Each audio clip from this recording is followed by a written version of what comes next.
천사와 성령의 동행으로 인한 능력 있는 삶이라는 주제로 함께 은혜 나누겠습니다.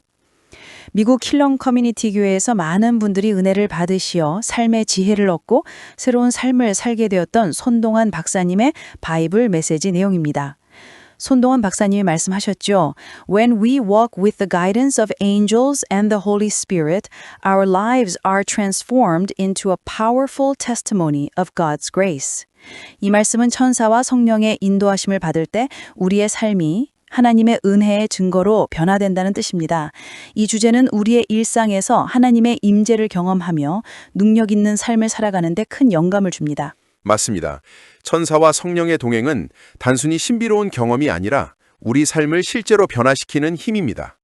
성령은 천사가 하나님의 사자, 즉 말락이라고 불리는 존재라고 말합니다. 히브리어로 말락은 사자나 메신저를 뜻하죠. 히브리서 1장 14절에서 천사들은 모두 섬기는 영들로서 구원받을 자들을 위하여 섬기라고 보내심을 받은 자들이 아니냐라고 했습니다.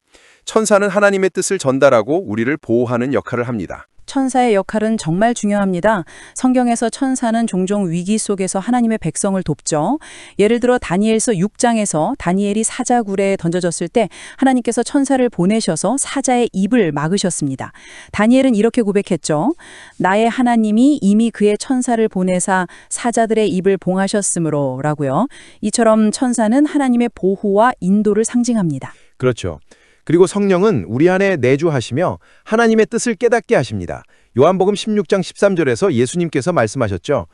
진리의 성령이 오시면 그가 너희를 모든 진리 가운데로 인도하시리라. 성령은 우리를 진리로 인도하시고 삶의 방향을 제시하십니다. 헬라어로 성령은 푸뉴마, 즉 숨이나 영을 뜻하는데 이는 하나님의 생명력을 상징하죠. 본론으로 들어가서 천사와 성령의 동행으로 능력 있는 삶을 살기 위한 첫 번째 핵심 메시지는 하나님의 음성을 듣는 것입니다. 손동환 박사님 말씀하셨죠. Listening to God's voice through the Spirit and His messengers opens the door to divine empowerment.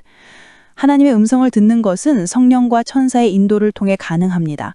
이사야 30장 21절에 너희가 우편으로 치우치든지 좌편으로 치우치든지 내 뒤에서 말하는 소리가 들리되 이르기를 이것이 정론이 너희는 이리로 행하라 하리라 하는 말씀이 있습니다. 하나님의 음성을 들으며 바른 길을 걷는 것이 능력 있는 삶의 시작입니다. 맞습니다. 하나님의 음성을 듣는 것은 우리의 마음을 열고 성령의 인도에 순종할 때 가능하죠. 예를 들어 사도행전 16장에서 바울은 성령의 인도로 마게도냐고 가라는 환상을 받았습니다. 이는 천사와 성령이 함께 일하시는 모습입니다. 바울은 그 음성에 순종함으로써 복음을 전파하는 큰 사명을 감당했죠.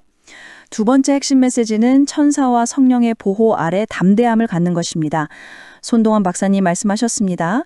With the presence of angels and the Holy Spirit, we can face any challenge with boldness.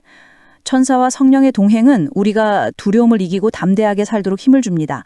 시편 34편 7절에 여호와의 사자가 주를 경외하는 자를 둘러 진치고 저희를 건지시는도다 라고 했습니다.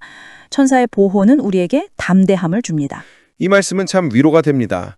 성경에서 천사의 보호를 받은 인물로 떠오르는 이는 엘리사입니다. 열왕기하 6장에서 아람 군대가 엘리사를 포위했을 때 그의 종이 두려워했죠. 하지만 엘리사는 두려워하지 말라. 우리와 함께하는 자가 저들과 함께하는 자보다 많으니라 라고 했습니다. 그리고 하나님께서 종의 눈을 열어주시자 불말과 불병거가 산에 가득한 것을 보았죠. 이는 천사의 보호를 상징합니다. 정말 멋진 장면이죠. 세 번째 핵심 메시지는 천사와 성령의 인도로 소망을 품는 것입니다. 손동환 박사님이 말씀하셨죠. The guidance of angels and the Spirit fills our hearts with hope for God's promises. 천사와 성령은 우리에게 하나님의 약속을 상기시키며 소망을 줍니다. 로마서 15장 13절에 소망의 하나님이 모든 기쁨과 평강을 믿음 안에서 너에게 충만하게 하사 성령의 능력으로 소망이 넘치게 하시기를 원하노라 하고 했습니다. 소망은 우리의 삶을 견고하게 합니다. 요셉을 생각해 보세요. 창세기 37장부터 50장까지 요셉은 노예와 죄수로 고난을 겪었지만 하나님의 인도하심을 믿으며 소망을 잃지 않았습니다. 결국 그는 애굽의 총리가 되었죠. 이는 천사와 성령의 인도가 요셉의 삶을 어떻게 이끌었는지를 보여줍니다. 손동원 박사님은 라틴어로도 이 주제를 깊이 설명하셨죠. In via angelorum et spiritu sancti, Vita nostra potentia divina impletur. 이 말은 천사와 성령의 길 안에서 우리의 삶이 하나님의 능력으로 채워진다는 뜻입니다. 이 말씀은 우리가 천사와 성령의 인도를 따라갈 때 하나님의 능력이 우리 삶에 충만히 임한다는 교훈을 줍니다. 정말 귀한 말씀입니다. 요셉처럼 우리도 소망을 품고 하나님의 인도하심을 따라가야 합니다.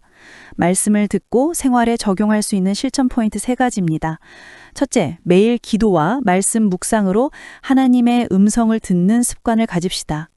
시편 119편 105절에 주의 말씀은 내 발의 등이요 내 길의 빛이니이다 라고 했습니다. 말씀과 기도는 성령의 음성을 듣는 통로입니다. 두 번째 실천 포인트는 두려움 대신 믿음으로 나아가는 것입니다. 디모데후서 1장 7절에 하나님이 우리에게 주신 것은 두려워하는 마음이 아니요 오직 능력과 사랑과 절제하는 마음이니라 하셨습니다. 성령께서 주시는 능력으로 담대히 전진합시다. 세 번째 실전 포인트는 소망의 말씀을 붙드는 것입니다. 히브리서 10장 23절에 또 약속하신 이는 믿부시니 우리가 믿는 도리의 소망을 움직이지 말고 굳게 잡을지니라 하고 했습니다. 하나님의 약속을 믿으며 소망을 붙드는 삶을 살아갑시다. 이제 결론으로 들어가겠습니다. 예수님께서 요한복음 14장 16절에서 말씀하셨죠. 내가 아버지께 구하겠으니 그가 또 다른 보혜사를 너희에게 주사 영원토록 너희와 함께 있게 하리니. 이 보혜사는 성령이시며 우리와 함께 하시는 천사의 동행과 함께 삶을 인도하십니다. 손동원 박사님의 바이블 메시지 들으시는 여러분, 이 말씀을 마음에 새기고 천사와 성령의 인도를 따라 능력 있는 삶을 살아가기로 결단합시다. 손동원 박사님의 말씀처럼 천사와 성령의 동행은 우리 삶을 새롭게 합니다. 이 말씀을 따라 우리의 일상을 하나님의 능력으로 채워가길 바랍니다. 이제 기도로 마무리하겠습니다. 하나님 아버지, 천사와 성령의 인도하심으로 능력 있는 삶을 살게 하시니 감사합니다. 우리의 삶 가운데 주님의 음성을 듣고 담대함으로 나아가며 소망을 붙들게 하옵소서. 우리를 보호하시고 인도하시는 주님께 모든 영광 돌립니다. 이 모든 말씀을 주님 대신 예수 그리스도의 이름으로 기도드립니다. 아멘.